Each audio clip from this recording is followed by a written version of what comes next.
Olá, queridos irmãos do Centro Espírita Ibirajara. Me chamo Mauro Medeiros Santos, sou trabalhador do Centro Espírita Amigos no Caminho, na Ilha do Governador, 17º CEU. Recebi com muita alegria o convite para trabalharmos juntos os itens 3 e 4 da introdução do Livro dos Espíritos, do estudo da doutrina espírita, e o que vamos fazer juntos a partir de agora. Um grande abraço e espero atender à expectativa e à altura dos nobres companheiros. Nos itens 3 e 4, Kardec nos faz reflexão sobre as observações que ele demandou diante de irmãos que eram contrários ou tinham posicionamentos diversos a respeito desta nova ciência que surgia. Então, vamos caminhar juntos por essas reflexões lúcidas do grande codificador.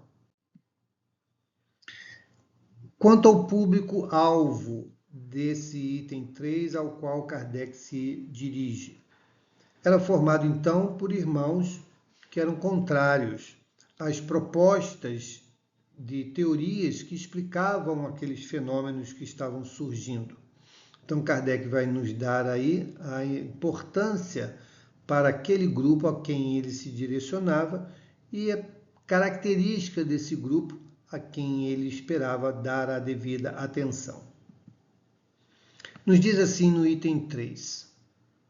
Vamos tentar responder algumas das objeções destes últimos. Que últimos? Os contraditores. Examinando o valor dos motivos em que se apoiam, sem alimentarmos, todavia, a pretensão de convencer a todos, pois muitos há que creem ter sido a luz feita exclusivamente para eles. Dirigimo-nos aos de boa fé, aos que não trazem ideias preconcebidas ou decididamente firmadas contra tudo e todos, aos que sinceramente desejam instruir-se, e lhes demonstraremos que a maior parte das objeções opostas à doutrina promanam de incompleta observação dos fatos e de juízo leviano e precipitadamente formado. Então, Kardec, diante dessas colocações, ele trazia luz à reflexão daqueles companheiros que não estavam já presos às suas ideias pré-concebidas ou intencionalmente voltadas para a degradação da doutrina que surgia. Ele, então, fala abertamente que ele vem trazer luz àqueles corações abertos para a busca do conhecimento e que poderiam, sim, diante de reflexões lógicas e coerentes, compreenderem melhor a proposta que a doutrina espírita nascedora trazia. Quanto aos fenômenos físicos que estavam, então, em eclosão. O primeiro fato observado foi o da movimentação de objetos diversos. Designaram-no vulgarmente pelo nome de mesas girantes ou dança das mesas, pela forma como o fenômeno acontecia. As mesas se levantavam, eram elevadas, giravam, eram jogadas para um canto ou para o outro, batiam. Então, toda essa manifestação que acontecia com os objetos, e especificamente sobre as mesas, deram o nome de mesas girantes ou dança das mesas. Lembrando que esses fenômenos não estavam restritos à França. Muito já havia acontecido nas Américas, em outros locais do planeta, em que esses fenômenos estavam ali em ebulição. Kardec, então, começa a ter ciência desses fenômenos e vai trazer, então, as suas primeiras impressões a respeito desses mesmos ocorridos. Este fenômeno, que parece ter sido notado primeiramente na América, ou melhor, que se repetiu nesse país, porquanto a história prova que ele remonta à mais alta antiguidade, se produziu rodeado de circunstâncias estranhas, tais como ruídos insólitos, pancadas sem nenhuma causa ostensiva conhecida. Em seguida, propagou-se rapidamente pela Europa e pelas outras partes do mundo.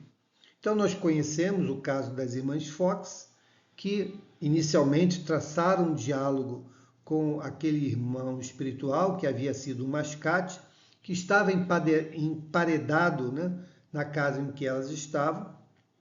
E nesse diálogo ali estabelecido, foi possível descobrir a história e quem era aquela pessoa que ali estava. Aí começou um fenômeno de comunicação utilizando-se das pancadas. Fenômeno físico, aqui bem retratado, e que também migrou ou começou a ser observado na Europa.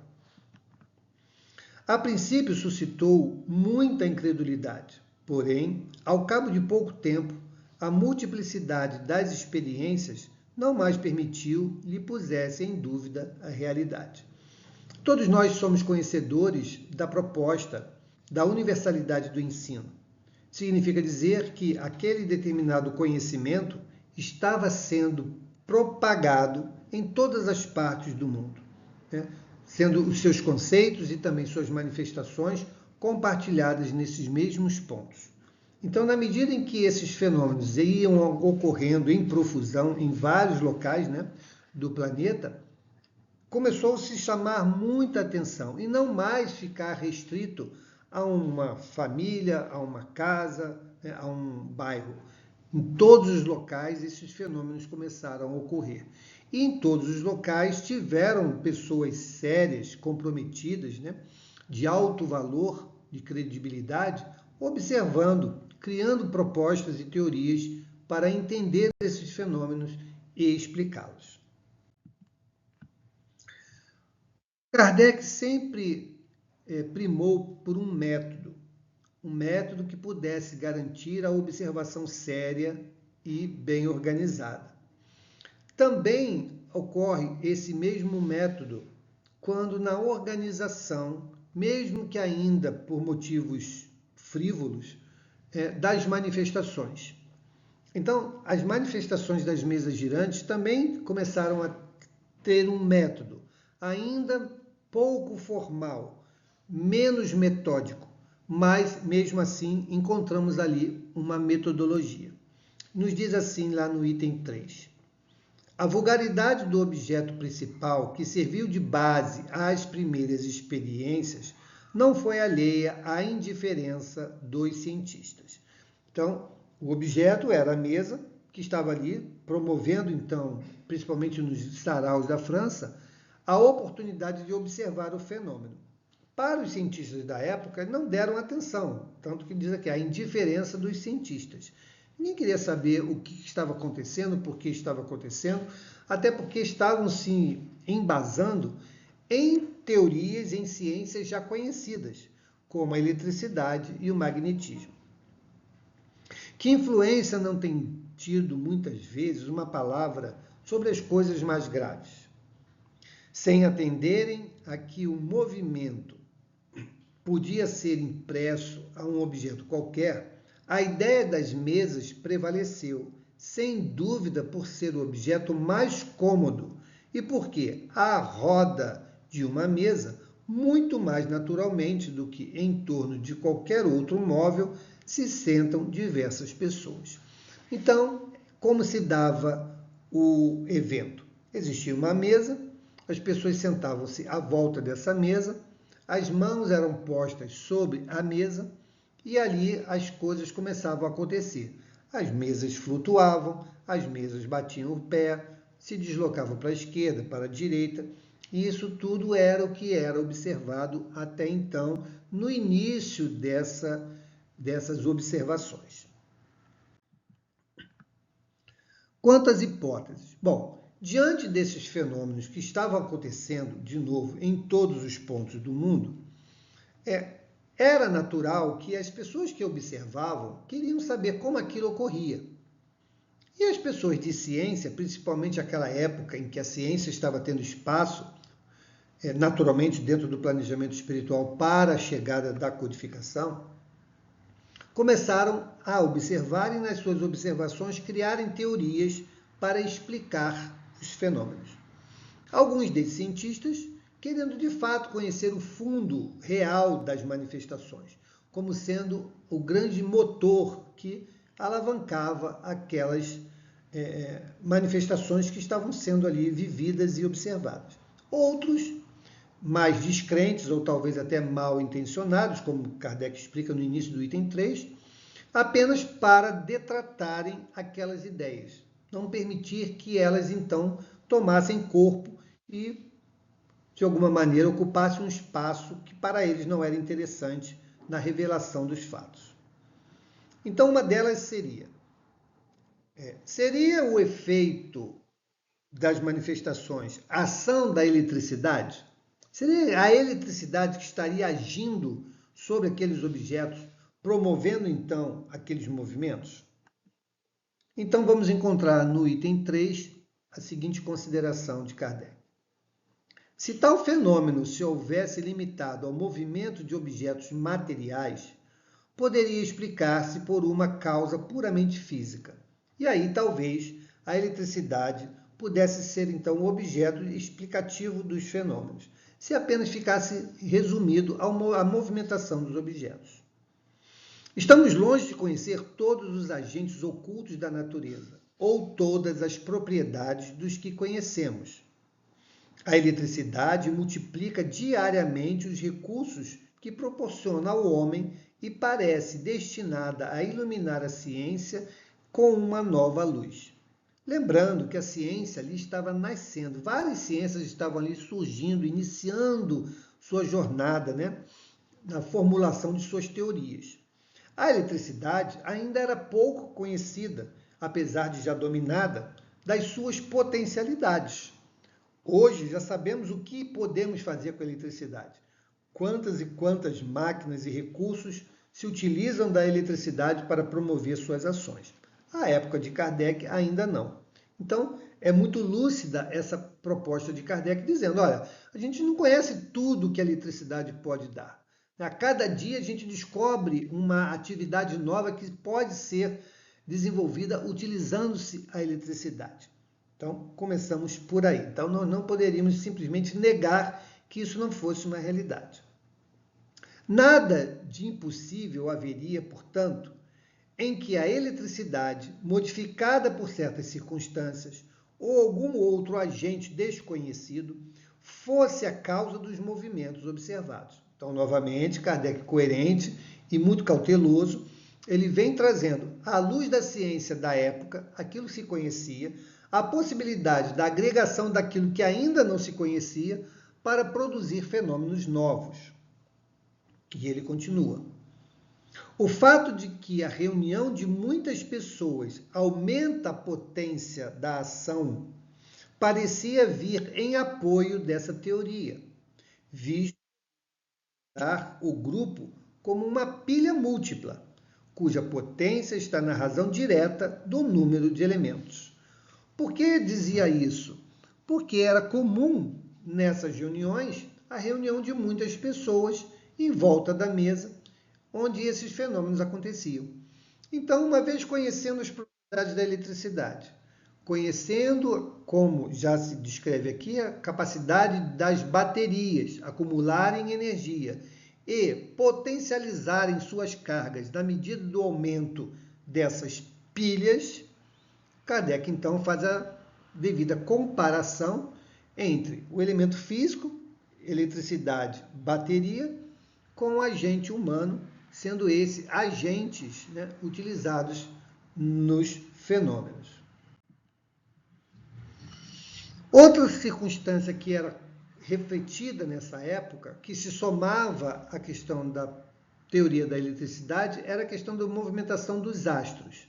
Então, a movimentação circular dos objetos estaria sujeito a uma ação da natureza, como os astros.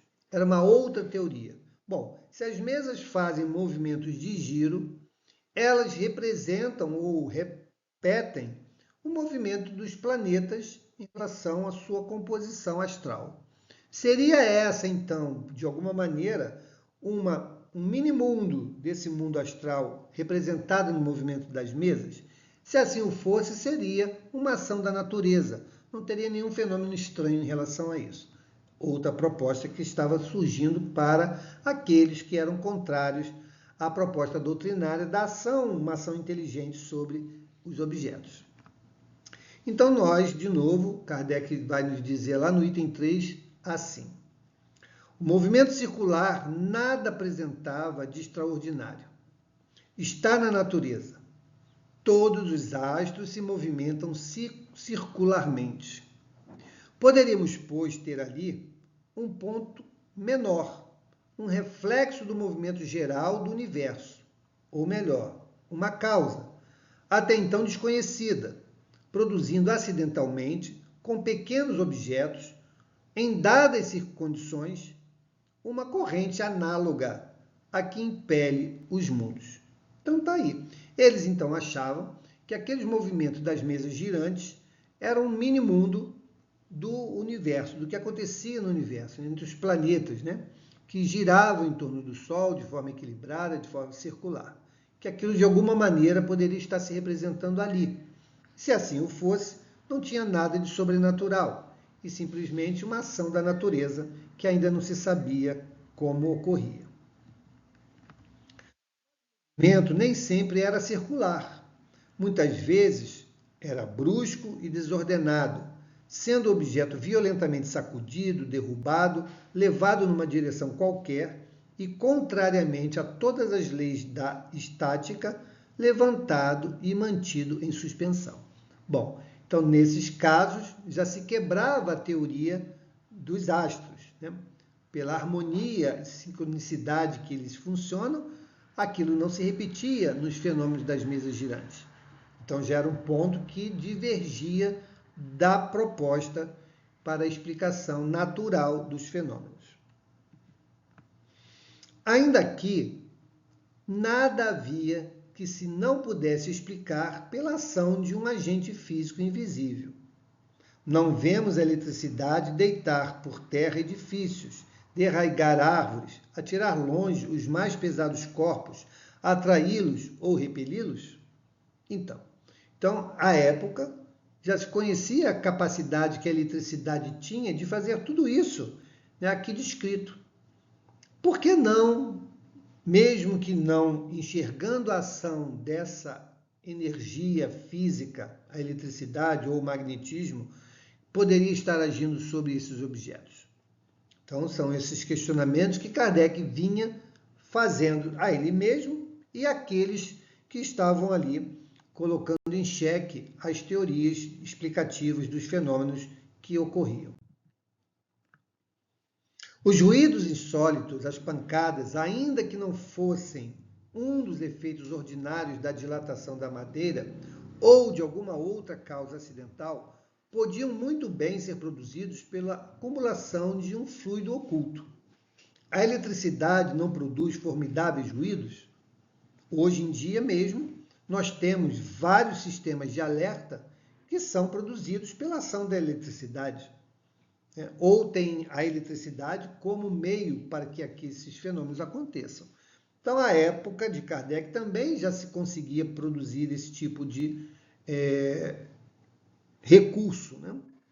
Então, até então, nada de novo, mas também não se poderia descartar que havia, sim, um agente sobre os objetos. Não se sabia quem, não se sabia como. Até aí, como se vê, tudo pode caber no domínio dos fatos puramente físicos e fisiológicos. Sem sair desse âmbito de ideias, já ali havia, no entanto, matéria para estudo sério e digno de prender a atenção dos cientistas.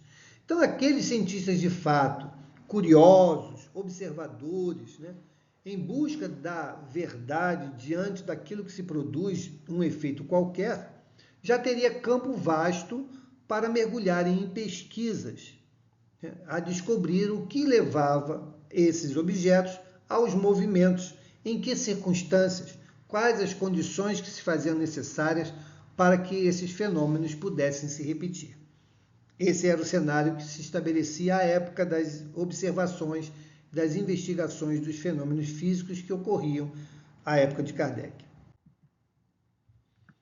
Quanto às dificuldades das pesquisas diante dos fenômenos, né? Acabamos de ver ali que muitos cientistas não se interessaram ou tiveram suas dificuldades em buscar as respostas diante dos fenômenos. Qual eram, então, essas dificuldades? A indiferença dos homens de ciência. Como falamos, apesar de sermos cientistas, mas temos visões diferentes a respeito daquilo que se observa. A época de Kardec também assim era. Existiam aqueles que buscavam compreender os fenômenos, existiam aqueles com ideias preconcebidas que rechaçavam qualquer intenção de investigação. Vamos conhecê-los.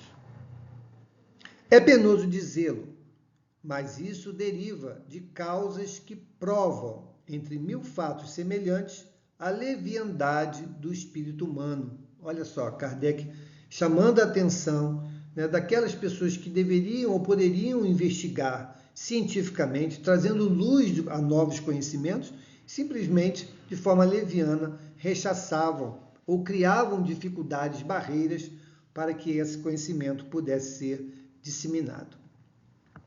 É mesmo provável que, se o fenômeno observado por Galvani o fora por homens vulgares e ficasse caracterizado por um nome burlesco, ainda estaria relegado a fazer companhia à varinha mágica. Ou seja, existiam aqueles que levavam aquilo como mera ilusão, como mera fantasia, e não davam devido crédito ou importância aos fenômenos que estavam acontecendo. Então, isso é o panorama que estava à época. Contra a realidade do fenômeno, poder-se-ia inferir alguma coisa de circunstância de ele não se produzir de modo sempre idêntico, segundo a vontade e as existências do observador. Os fenômenos de eletricidade e de química não estão subordinados a certas condições?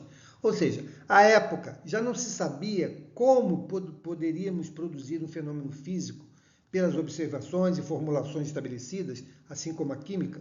Esses fenômenos que ainda eram desconhecidos também, com certeza, estavam sob o jugo de alguma condição que pudessem fazer com que eles existissem.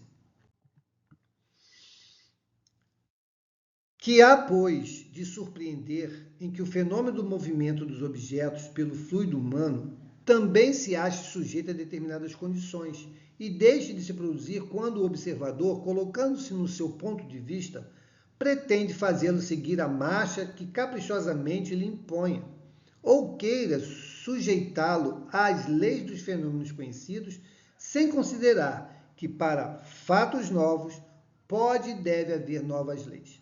Então aqui está, de fato, Kardec considerando que existe algo novo que desconhecemos, né? E que naquela época, aqueles que eram detratores dessa nova ciência queriam explicá-la com a ciência que se conhecia à época. Coisa impossível, porque diante de um fato novo, novas leis surgiriam para a sua explicação e conhecimento. Ora, para se conhecerem essas leis, preciso é que se estudem as circunstâncias em que os fatos se produzem. E esse estudo requer uma observação perseverante, atenta e às vezes muito longa. Por quê? Porque elas não eram padronizadas. Uma hora acontecia de um jeito, acontecia do outro, uma hora não acontecia, com a mesma configuração que se estabelecia. Então precisava sim de muito tempo de observação e um longo material colhido para que nós pudéssemos traçar quais as diferenças e nessas diferenças quais as ocorrências. Então, novamente, o método científico sendo aplicado aí na sua integralidade. Aquilo era uma realidade ou era uma farsa? Muitas pessoas também questionavam porque existiam os embusteiros, né? As pessoas que se aproveitavam do ilusionismo para tentar forjar algo falso.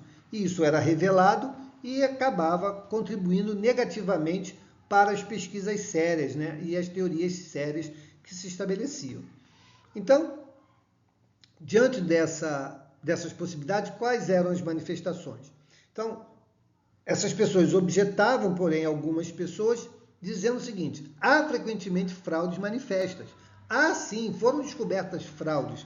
Então, o que acontece aí não tem nada de sobrenatural, não tem nada de científico. São ilusionistas que estão ali enganando o povo, dizendo que ali há algo de sobrenatural.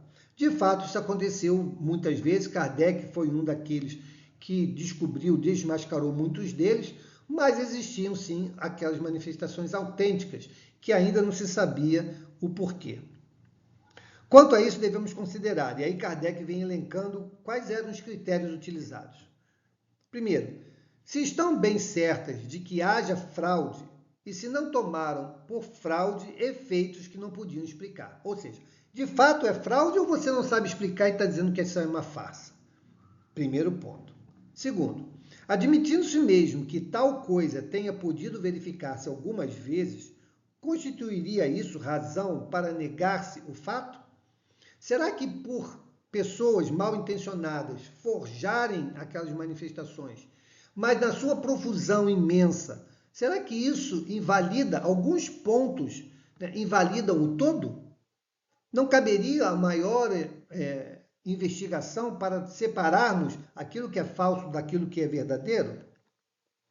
Dever-se-ia negar a física, porque há prestidigitadores que se exornam com o título de físico? Ou seja, pessoas ilusionistas que faziam determinadas mágicas, né, que, em dando certo essas suas mágicas e não sendo descobertos, se revelavam como grandes cientistas da física, né? Quando, na verdade, eles eram apenas ilusórios, né? Levavam ali a sua mágica para que as pessoas pudessem se iludir. E o outro, cumpre ao demais se leva em conta o caráter das pessoas e o interesse que possam ter em iludir. Esse foi o principal ponto. Kardec sempre levava em consideração da fonte de onde vinha aquela informação. Eram pessoas sérias, eram pessoas ilibadas, eram pessoas que não recebiam absolutamente nada em relação àquilo que divulgavam, então aquilo tinha um peso. Então Kardec levava isso em consideração. Acresce que numa mistificação que se prolonga de um extremo a outro do mundo, e por entre as mais austeras, veneráveis e esclarecidas personalidades, qualquer coisa há, com certeza, tão extraordinária, pelo menos, quanto o próprio fenômeno. Então, se essas pessoas, né, que se dedicavam, que eram ali referência, estavam se debruçando sobre o estudo daqueles fenômenos, sem ganhar absolutamente nada, era tão relevante isso quanto o próprio fenômeno estudado. Então, esses eram os critérios que Kardec estabelecia para separar uma coisa da outra, aquilo que ele daria atenção ou não. Então, o item 3 nos fala sobre isso, né? Sobre essas pessoas que estavam ali, né, dificultando o trabalho dos estudos, das observações. Entramos no item 4, quando então nós vamos descobrir o agente, onde Kardec, então, por meio dessas observações, ele vai descobrir o agente que é o motivador dos fenômenos que estavam surgindo. Então, quanto às causas das manifestações, era uma causa inteligente? Se os fenômenos com que estamos ocupando houvessem ficado restritos ao movimento dos objetos, teriam permanecido, como dissemos, no domínio da ciência física, ou seja, nada estaria de novo revelado, aquilo acabaria num susto. Acreditaram haver descoberto, não sabemos pela iniciativa de quem, que a impulsão dada aos objetos não era apenas o resultado de uma força mecânica cega, ou seja, uma ação física pura e simplesmente, que havia nesse movimento a intervenção de uma causa inteligente. Algo inteligente agia sobre essa matéria. Uma vez aberto esse caminho, conduziu a um campo totalmente novo de observações. De sobre muitos mistérios se erguia o véu. Haverá com efeito, no caso, uma potência inteligente? Tal a questão. Se essa potência existe, qual é ela? Qual a sua natureza, a sua origem? Encontra-se acima da humanidade? Esse foi o ponto de inflexão em que levou Kardec a mergulhar no estudo dos fenômenos, uma vez que surgiu a possibilidade de haver algo inteligente agindo sobre um objeto. E aí surgiram então as primeiras manifestações inteligentes, ainda se utilizando as mesas girantes. As primeiras manifestações inteligentes se produziram por meio de mesas que se levantavam e com um dos pés davam certo número de pancadas, respondendo desse modo, sim ou não, conforme fora convencionado a uma pergunta feita. Então, foi a primeira forma de nós conversarmos, assim como as irmãs Fox nos Estados Unidos, né, que estabeleceram sim e não para as perguntas e acabou se descobrindo o que havia ocorrido lá com o mascate. Na época, lá na França, Kardec e o grupo que estavam estudando adotaram a mesma metodologia e obtiveram respostas. Só que essas respostas não foram suficientes para o convencimento dos céticos, porque eles atribuíam o acaso. Não, foi acaso. O sim e o não não corresponde a uma teoria organizada, um pensamento organizado para a resposta. Muito que bem. Então, aperfeiçoou-se o processo.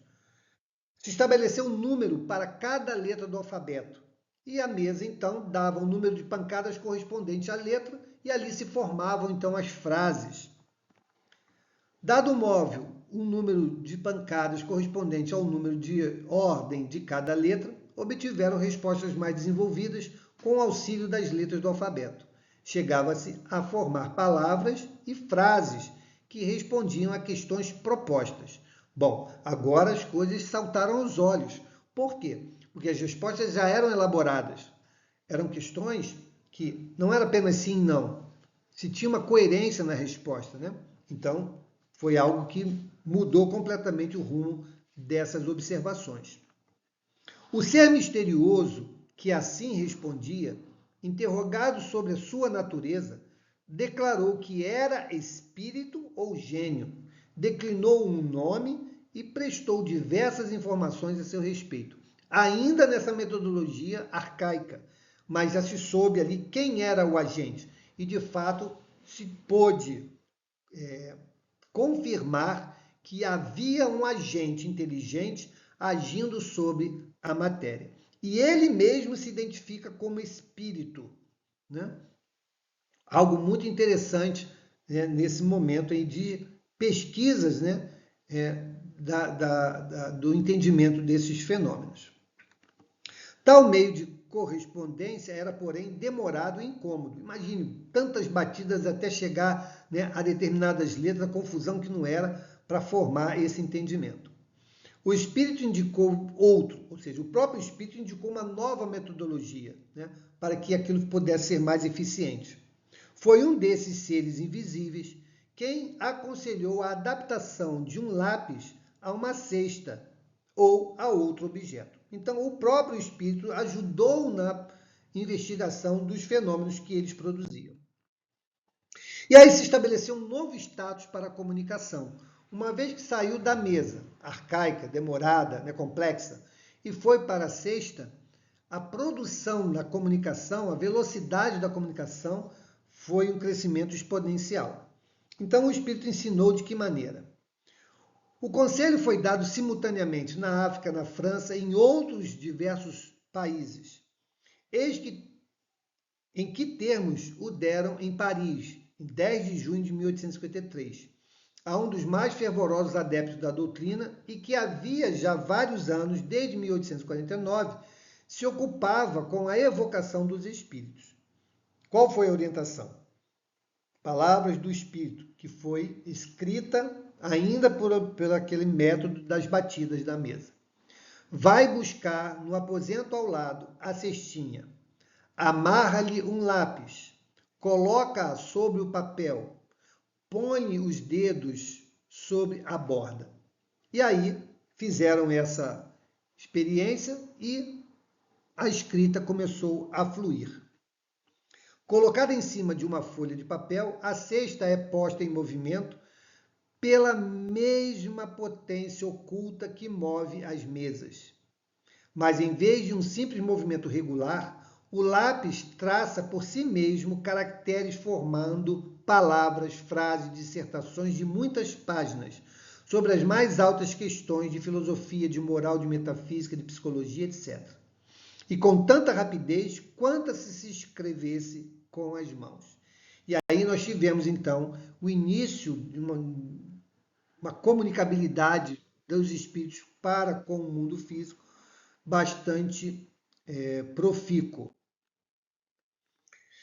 E nesse item 4, então, nós vamos também, por meio das observações, entender o surgimento do médium, desse medianeiro, né?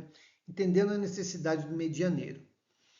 A cesta ou a prancheta só podem ser postas em movimento sob a influência de certas pessoas. Então, não eram todas que produziam o fenômeno, tinham certas pessoas, dotadas para isso de um poder especial, as quais se designam pelo nome de médiuns, isto é, meios ou intermediários entre os espíritos e os homens.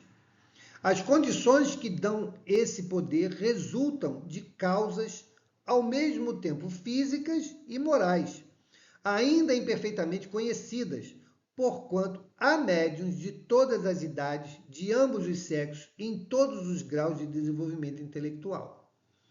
É, além disso, uma faculdade que se desenvolve pelo exercício. Então, aqui eles estavam iniciando a descoberta da ação mediúnica para a produção dos fenômenos.